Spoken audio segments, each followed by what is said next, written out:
Hello and welcome everyone to today's webinar, Building Partnerships Using a Collective Impact Approach. I am Kate Bauer-Jones, Director of Programs and Member Engagement with Florida Philanthropic Network. On behalf of our staff and Board of Directors, I'm excited to welcome you to today's webinar. Before we begin, I'd like to go over a few details. Today's webinar will be recorded and made available publicly at fpnetwork.org. After the webinar, you will receive an email with a link to the recording and any additional follow-up resources mentioned in today's broadcast. During the webinar, your lines will be muted, so please submit your questions at any time using the chat box in the lower left corner. Again, I'm Kate with FPN. Briefly, for those of you on the line unfamiliar with FPN's work, Florida Philanthropic Network is Florida's only philanthropic leadership organization. Through FPN, nearly 700 foundation leaders and grant-making professionals are connected to explore foundation-specific issues, improve practices, and address policy issues. We serve grant makers and foundations throughout the entire state of Florida, and our FPN members work alongside businesses, government, and nonprofit sectors to promote the best interests of Floridians and build philanthropy to build a better Florida. Over the next couple of months, we have some particularly exciting events coming up, including Foundations on the Hill in Washington, D.C., an event that brings together foundation leaders from across the country for meetings with Congress about key issues of importance to foundations and philanthropy. FOF is for staff or board members of any type of foundation or other philanthropic organization. We also have a special Florida-specific program, Building Whole Communities, Understanding the Experience of Immigrants for Effective Grant-Making, coming up in April. With immigrants making up 1/5 of Florida's total population and 1 in 3 children having a foreign-born parent, immigrants and refugees are an integral part of our communities. FPN and grant makers concerned with immigrants and refugees will host a 3-day circuit exploring how community organizations and grant makers are responding to the needs of diverse communities and hear about the current realities facing immigrants and refugee children and families in Florida and the contributions they make to the state. To start us off for today's webinar, we'll hear from Jamie Dixon, Chair of Peak Grantmaking's Florida Regional Chapter. Jamie, can you tell us a little more about Peak Grantmaking and your work here in Florida? Sure. Well, I want to start by introducing myself. I'm the new chair of the Florida chapter. You see on your screen the leadership team. I'm joined with Ashley Heath, the vice chair. She's with United Way Suncoast. Mary Durallo, who is the former chair, is all now nicely, thank you, Mary, for taking over that position, stepping from chair down to communications chair. And then Phyllis Corcoran with the membership chair. So we're 4 strong, but always looking for our colleagues to join us. We do have a number of webinars coming up, actually starting with the Peak Conference. That conference that's in March. It's in Florida this year, so we're really hoping to see a strong Florida turnout. We're working on a webinar right now. We had a lot of feedback from colleagues asking about moving to a paperless process, so we're working on something for those that are paperless but not using a grant management system, and those that are really going from a paperless process into some sort of using a paper process into some sort of a paperless process. We do a grant management show and tell, so we've done one for Flux. We're doing Found It next in May. And then we have an exciting one where a program officer who worked in the field for 33 years is going to talk about the nuggets of wisdom and other nonsense was her lovely title that she came up with for this webinar. But just talking about those lessons learned and as the field developed, any sort of nuggets of wisdom that she can share with the next generation of grants managers and program officers. And then we have a Tampa meetup group that happens every second Tuesday. So if anyone's from a different area and is in town and wants to meet up with us, we just get together and from a grants manager's, program officer's perspective, talk about what's happening in the field in the Tampa Bay area. And we're always looking for, if you all need support to start one in each of your regions, that's always something that we're happy to assist and provide some guidance on. I'm going to introduce the regional chapter manager with Peak, Sarah Sanders, and she's going to talk a little bit more about what's happening from a national perspective with Peak Grantmaking. Thanks so much, Jamie. Hi, everyone. like Jamie said, my name is Sarah Sanders, and I'm the Regional Chapter Manager at Peak Grantmaking National. So thanks so much for having us, and it's wonderful to see the Peak Grantmaking Florida Regional Chapter and FPN putting on great programming together. So I just wanted to give you a brief update from what's happening at Peak Grantmaking National. We launched our brand new Learn website last year, which has great educational material really focused on the how of effective grant making. And you can access it by going to learning.peakgrantmaking.org, and it has a wealth of information here. We have all of our recorded webinars, those upcoming events. So if you're looking to see where the next meetup is, if there are webinars coming up that are hosted in your region, you can check there. We also have our Knowledge Center, which is being really stocked up with materials that have been shared by the grant-making community across the country. And then we're really excited that coming soon we'll have learning modules that build upon recorded webinars to have a quiz, additional learning materials, and a certificate of completion once you complete the course and fill out the quiz and pass it. It is all customized, so you can look at your learning profile and check out your past downloads in your learning dashboard. So if you haven't been to the Peak Grantmaking website, I encourage you to go check out what's available there. I also encourage you to join the conversation on our online Connect communities. Again, there's an open forum that really has all of our grants manager members from across the country, and there's also a specific group just for Florida grant makers in Connect. And I have to say that the grant-making community is extremely helpful and responsive. So if you have a question about how you do something related to your job or want to know if an issue has come up for other people, this is another option if you can't make it to one of those wonderful in-person events in your area. There's also a member directory, and every document that is uploaded by a member or by Peak Grantmaking is saved in our library. And as Jamie mentioned, we're very excited that our annual conference, Peak 2018, is coming to Florida. So we'll be in Orlando from March 19th through 21st. The early bird registration rate goes through February 9th.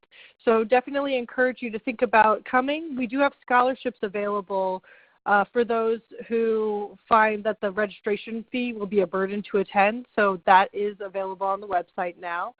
We have 7 learning tracks, one of which is a new diversity, equity, and inclusion track to help you really focus your learning on what's important to you and to your work.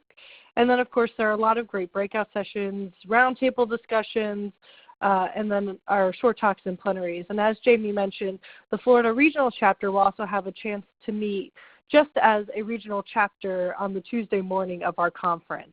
So if you have any questions about that, please check out our website, or you can always contact me or your regional chapter officers, who are wonderful as well. And finally, one of the biggest things that we're starting to try and tackle with Peak Grantmaking and our grant-making community is trying to weave equity into grants management. We believe that the grants management profession can and must make advancing diversity, equity, and inclusion part of our work and a component of what defines us as experts in the grant-making practices. We see this as a thread woven through our existing work rather than something separate added on top of it. And so Peak Grantmaking's initial steps to move forward that you'll start seeing more about this year are to identify and address grant-making practices which perpetuate inequities, expand our definition of an expert in grants management to include equity, diversity, and inclusion, and then working to make the profession itself more diverse. So more to come on this as well. So thanks again for having me. I look forward to this webinar, and I'll turn it back over to Kate.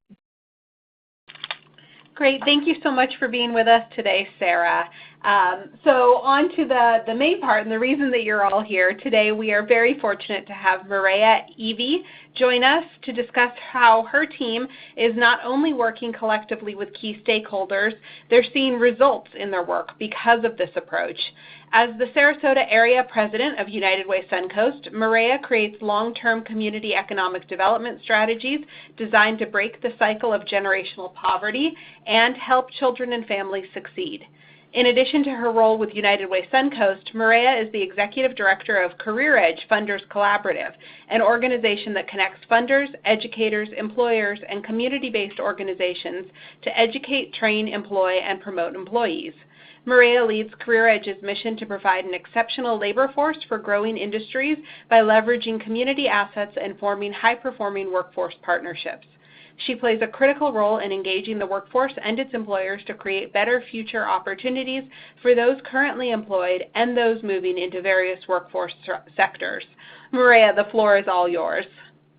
Thank you, and thank you for having me present on the work that we've been doing. We actually started back in 2009. If it's okay, I'd like to just give a little bit of my experience before I took on this role. And I worked for Economic Development Corporation in Sarasota, and at that time, that was when we were approaching the recession, and a lot of jobs were leaving our region, and we learned very quickly that we did not have a diversified economy. And workforce development and talent was a very important part then, even though we were losing a lot of jobs. That's a time that everybody was wondering, what are we going to do? Our jobs are leaving. We're going to have to retrain ourselves. So it was a very unsettling time when CareerEdge started. Before I took this role on, and economic development played a big part. So one of the things that I'd like to share before we get into the slides, and I forgot that I'm driving this.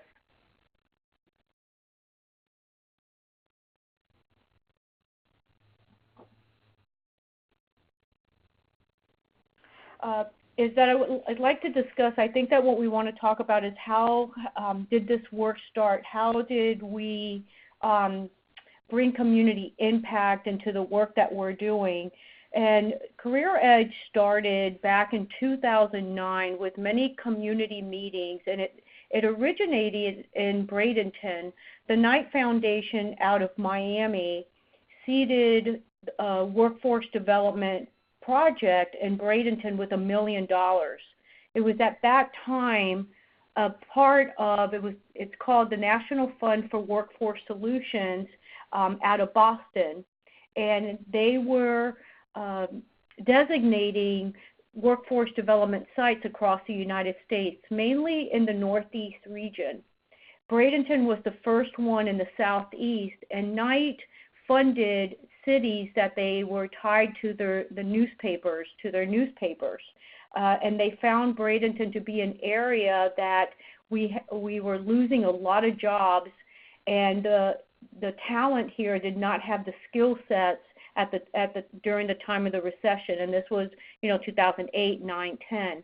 In 2010, the National Fund, we had 3 funders, which is the Knight Foundation, Gulf Coast Community Foundation, and the City of Bradenton came together to go out and have community meetings and talk to the community to find out, were we a community positioned well for a private workforce initiative, and how did this enhance our current workforce boards and the workforce work that was being done locally, and was there a need to have a private workforce initiative in our region? And at that time, after a year's worth of meetings with economic development chambers, community partners that work on workforce development, it was determined that it was the right time to have a site here in Bradenton. But we decided it needed to be regional, which was Bradenton and Sarasota, and that's where we brought funding from Knight, Gulf Coast, and the City of Bradenton to start this initiative.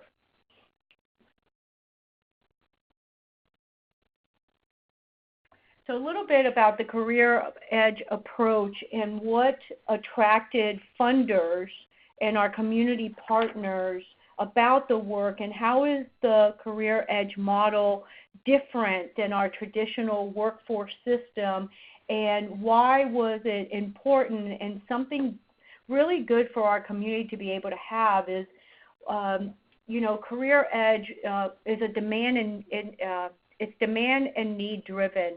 And what that means is that we worked very closely with the employers to really understand what were the talent needs, what were we not addressing, and what was the traditional workforce model not able to fund, because the flexible and private funding, was to enhance what federal and tax dollars were doing, but we wanted to be a little more nimble with it and be able to do it.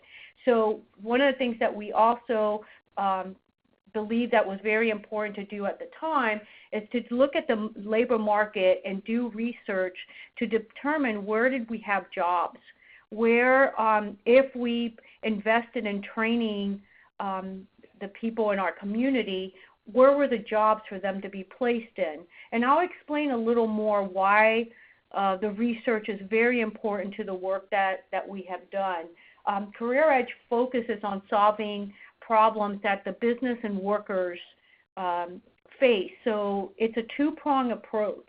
We're not only looking at the employer and what are their needs, but we're also looking at the workers and how many workers are looking for jobs, what skills are they lacking, that we need to make sure when we work with educators that the right programs are in place.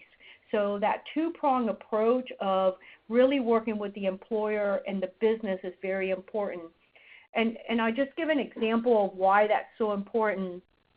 We've been asked several times, well, because we provide funding to employers to train their entry-level workers, we were asked, well, why would you give a company that's private, why would you give them funding and invest grants into the employees? And our answer to that is that we're investing in the worker, because many times the entry-level workers at companies, maybe they're not trained, but we want to invest in them because we want them to career ladder and move up in that organization.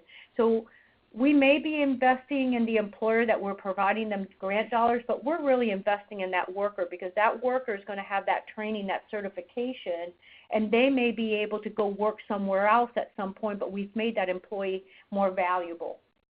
When we talk about flexible capital, because we fundraise and because we do not apply for federal dollars or state dollars, our funding is very flexible. We do not require the same traditional reportings that a federal grant may require for us to do. The other thing is that there are many employers that would not apply for the traditional state or federal training grants available because of the tremendous paperwork that they would have to fill out, or reporting, the reportings that they would have to do. There were a lot of times, they had to give Social Security number. They had to give a lot of confidential information about their employees that they didn't feel comfortable giving out. The other thing is employers co-invest in trainings. So I want to back up a little bit because maybe I didn't explain this too well to begin with. So the CareerEdge model is that we have an RFP that we put together for employers to apply for funding from us. And we require that the employers have skin in the game. And we want them to also co-invest in the training, because one of our goals is that we will go in and help fund a training for an employer, but we want to help change the culture, and we want the employer to see the value of now having skilled workers that they continue after we are gone to fund and train their employees. So we're trying to make a transformational change within a workforce culture, and I could share now, since we've been doing this for 8 years, many of the employers that we funded early on have continued to train and have different workforce development strategies at their organization and training their entry and mid-level workers. The other piece of it is that we help the employers think through strategies for training employees, or come in when we're thinking about that entry-level employee that we want them to make a certain wage, and part of our mission is that we want employees to make sustainable wages to be able to afford to live in our community. And so we go and we sit, and when we're talking to the employers, it's not just about trainings. We also talk about financial literacy. We also talk about some other support services that they can help give access to that employee. There are many of our companies now that provide, when we talk about even with United Way, United Way now goes in and does their free tax prep work. We do financial coaching with the employees. Working with this one employer, they're now putting a daycare center in. They have like a health care that they have nurses come there for their employees. So we help talk through and work with the employers so they can look at the employee more so as what else can we do for employees. It's not just a training grant that we're receiving from CareerEdge. We need to look at this like in a holistic approach, because one of the things we want to help them with is reduce turnover. And by helping the employers really recognize that their entry and level employees have all these other things going on in their lives, we're helping them come up with solutions. And we have many employers that might have had 30, 40, 50, they had 90, 80, 90% turnover rate. They're down to 40, 50 turnover because we're working through these solutions. The other big piece that CareerEdge has worked on is working with our educational institutions. Because of our labor market study, meeting with our employers and having industry meetings to really understand the needs of the skill gaps that are out there. We are now an advisor to our technical school and our colleges, and many programs have been put in place. For example, a risk management degree at State College of Florida, a brand new machining program at the technical school, because we've been able to show the educators that this is what the employers need, these are the programs, and if they put these programs in place, there's a job at the end for the students in their programs, and they're being placed in into jobs. So that's a big part of when we talk about community impact and bringing everyone together, bringing the educators together to help come up with solutions and put the right programs in place has been a big advantage in our community to be able to address the skill gaps. I just put a slide up there to kind of look at how our model works when we think about, you know, the workers and the low wage worker to middle workers to high wage. That's what CareerEdge is about, is that we are looking at strategies. How do we take someone that's making $8, $9 an hour, how do we get them to that next level and that certification so they can start moving up the career ladder and they're where we need them to be. And we have evaluations showing that, you know, employees we have worked with, or even individuals that were not employed, that we helped get soft skills training, some of the trainings for them. We have many individuals that are now RN nurses, they're in healthcare, they're in jobs. I can't even think of the number right now, but we've had many from $11 to $12 an hour, and they make $20-some an hour now. That's a huge life change for the individuals that we're working with. The other way that we also work is that we are industry focused. If you recall, I mentioned that we perform a labor market study to determine where are the jobs.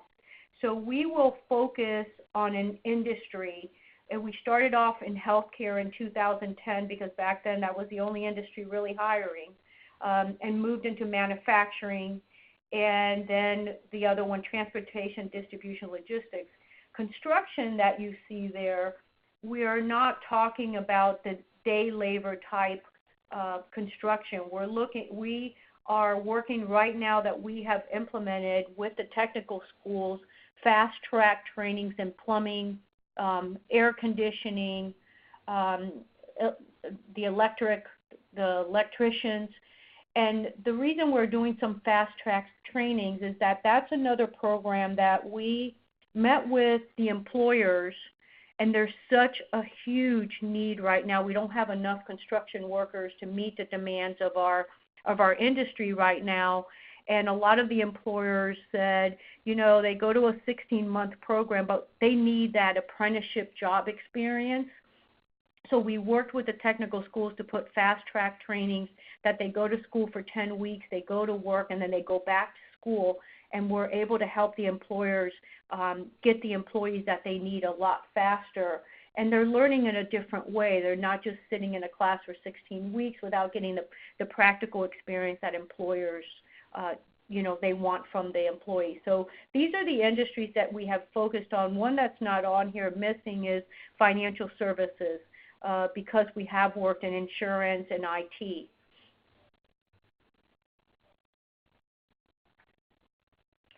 So our work includes, like I was mentioning before, the direct training grants to upskill workers, and that's when we provide fundings in the industries to the employers that they can apply for the funding. We also fund certifications, as I just mentioned when we talked about construction, that we're looking at working with the employers to get the certifications. Another new one we just started is mechanical technicians. A lot of the car dealerships, there's such a huge need for mechanical technicians, and they couldn't figure out a way. So one of our newest programs is 6 dealerships came together, and now they're getting the people that either wash their cars, change oils, and we're putting them into these programs so they get the certifications. Bridges to Careers is our soft skill training, and that's something early on when we started to meet with employers to talk about career laddering their employees. It was very interesting because they loved it, and they were like, yes, they want the money so they can train their employees. But a lot of supervisors got very nervous because how were they going to backfill those entry-level jobs if they lost them and employees started to move up? So we had to come up with a strategy like, okay, what are we going to do? And we put together this Bridges to Careers, and it's really the soft skill trainings. It's the employability skills that employers over and over say to us that the employees do not have. And we were able to present to the employers, okay, we'll teach them those soft skills, job ready skills for your entry-level jobs to backfill those positions so they will work with the ones that were there employed. We also have an internship reimbursement program. That is where one of the things we continue to hear from employers is that, or the schools, our graduates are not being hired. And when we would talk to employers, we would ask, well, we're hearing from the colleges that they are graduating the students, but you're not hiring them. So then the employers, well, they don't have the practical skills. They're coming in and they don't have the soft skills.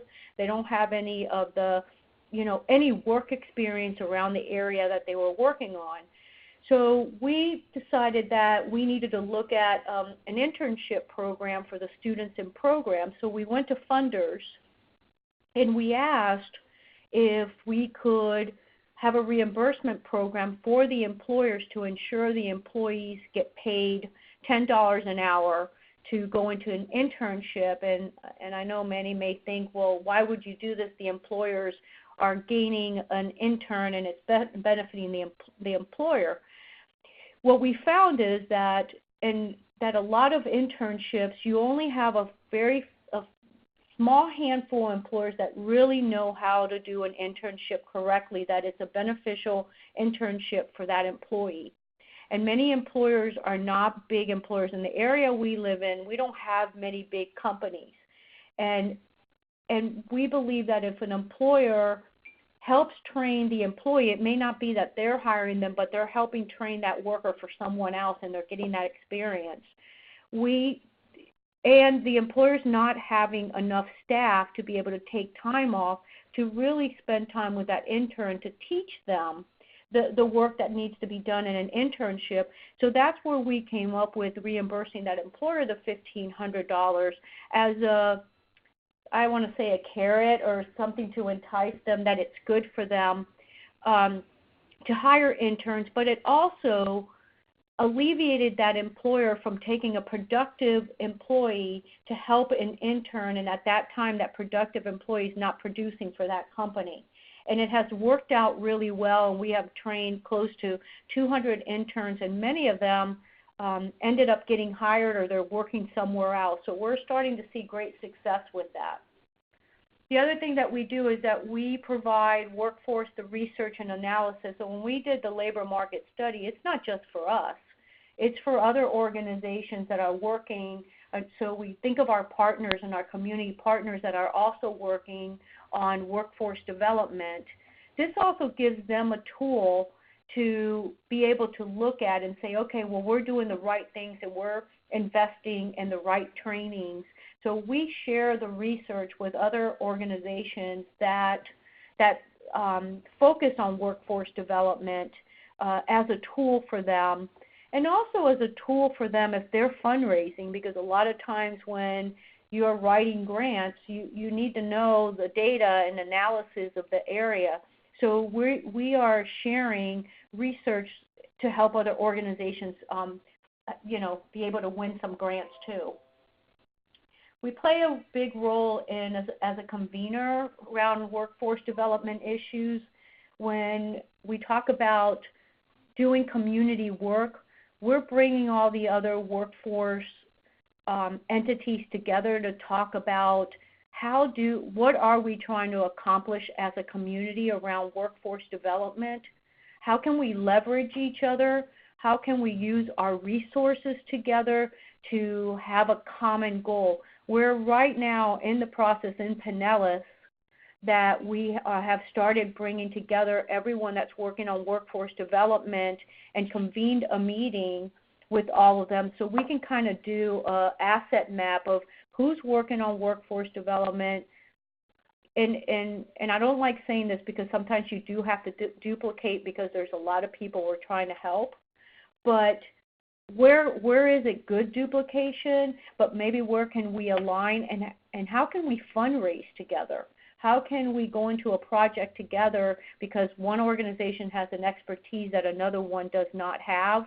So that's the work that we're starting now in Pinellas to bring everyone together, because when we went in there, we figured out that the organizations that are all working on workforce development, they're all going to 12 to 15 meetings a month because there's not, everybody coming together. So that's what we did in Sarasota and Manatee to try to align our work.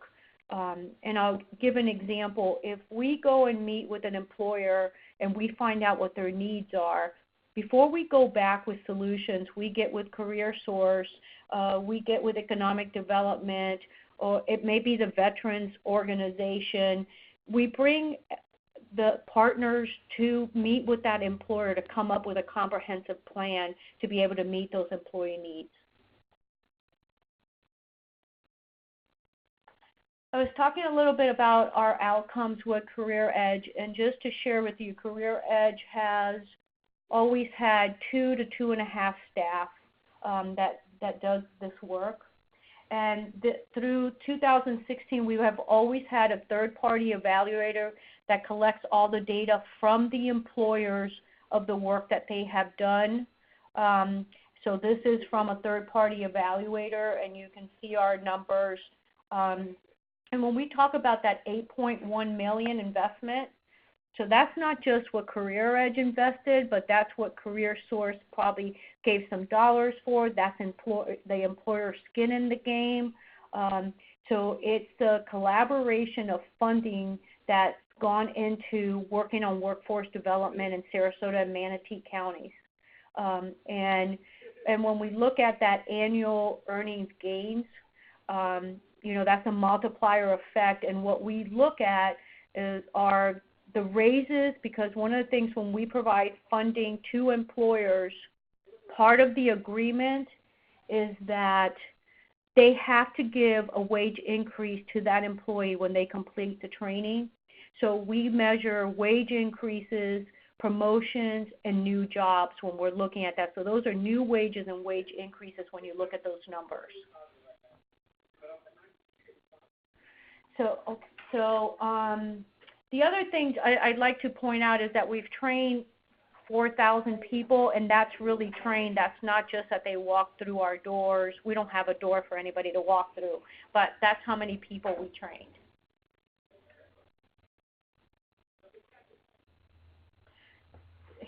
This is just a slide that was put in here to look at how the work that we've done over the years when you look at it and when we started, and how the investments have grown over and we're saying 6 years, but we've been doing this for 8, but there were years that, some of it was planning. So those are the things that, the slides that I have. I just would like to add, because when we talk about working in the community and the community that we're doing, when CareerEdge talks about those outcomes are a collaboration of our partners coming together, our employers, our county, everyone coming together to meet a community goal in workforce development. And it cannot be done by one entity. It is a group of organizations that are driven to really move the needle so we can have the skilled workers in our region, but also that our employers, because one of the things we strive for is we don't want to lose our employers that are creating jobs. So we really have to be mindful to be able to put the systems in place to be able to do this work. We couldn't have done this without our funders, and there's the funders that have funded us. Many of the funders on the list have been around since 2010. They believe in this work in the community that we're doing, and some of the funders are very hands-on. They believe in this work, and we have a funder, what we call Funders Collaborative, and quarterly we meet, and they help with the strategies of the work that we're doing and help lead, do we go into another industry? So our funders are engaged. Some are just a grant that we do get, but our major funders, they're part of this. When I talk about this collaboration, they're really part of helping drive our work. So that concludes my presentation, but I'm open if I needed to address some other things when it comes to some of the community work that we were doing and how maybe we accomplished it.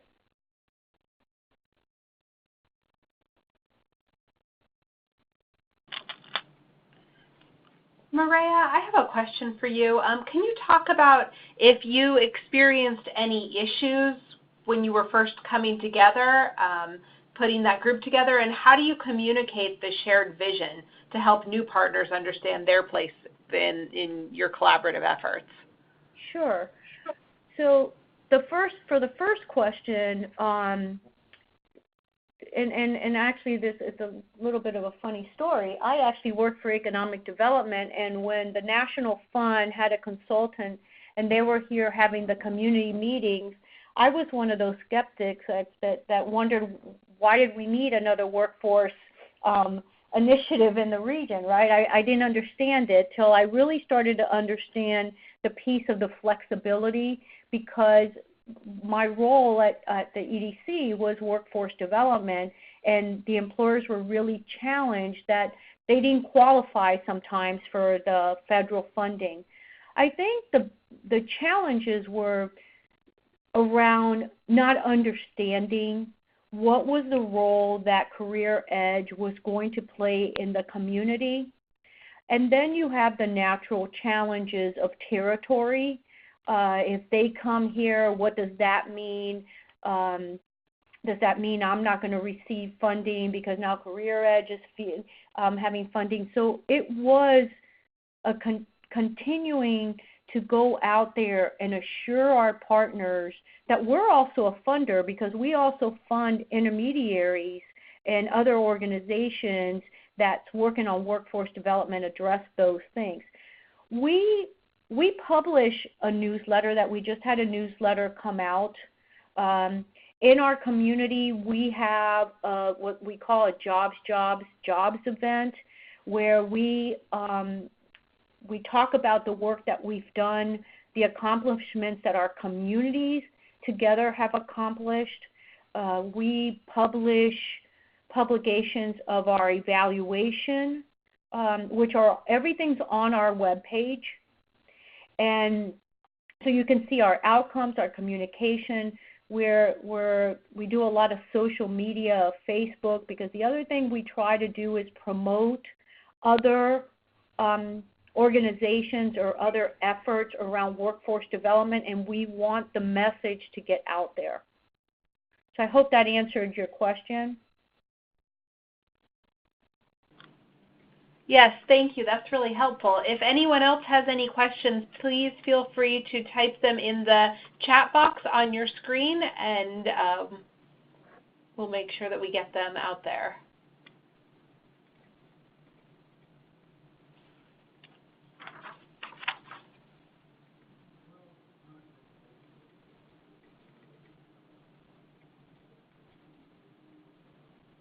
We have we had another question come in about the fastest growing sectors in your local economy, or are there any new sectors that are emerging, areas where you see opportunities for growth, perhaps due to the economy in your area, or maybe due to different funders or other folks getting involved? So interesting, what's really still growing, and it's nothing new, but I think some of it has changed as healthcare is changing. There are a lot of open positions in healthcare, and it's just the nature of, we're going to a lot of, like here, doctors' hospitals opening up in another area. It's not an emergency room, but you can go and get practically everything you want to get done. So there are many facilities opening that are outside the traditional in healthcare, and that one's growing. Another area that, in our area that's growing and is manufacturing jobs are still growing, but they're changing. And this is what we're starting to notice, is that they are becoming more technology-based type of positions. So employers may be buying equipment that may replace some jobs, but it's opening different jobs because now an employee needs to have the skill set to repair the equipment. So there's a shift there. A lot more shifting into, because when we've read and we've been hearing and reading that students need to have more than a high school diploma, they need to have more than a high school diploma. Even, we're talking a 2-year technical degree, because many of the jobs, the math and the computer skills, it's needed for even manufacturing jobs. It's really shifting what employers are looking for in manufacturing.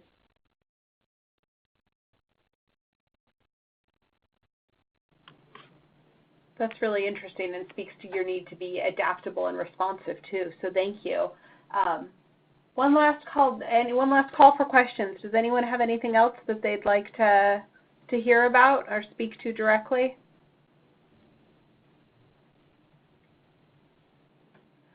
Well, thank you all very much for joining us today.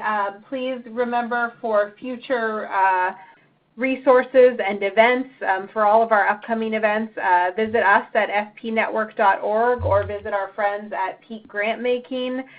You will receive an email follow-up with a link to the recording and an additional follow-up, any additional resources that we can get out to you. Please take a moment to fill out the brief post-webinar survey and better inform future FPN programming. Thank you so much for your time today.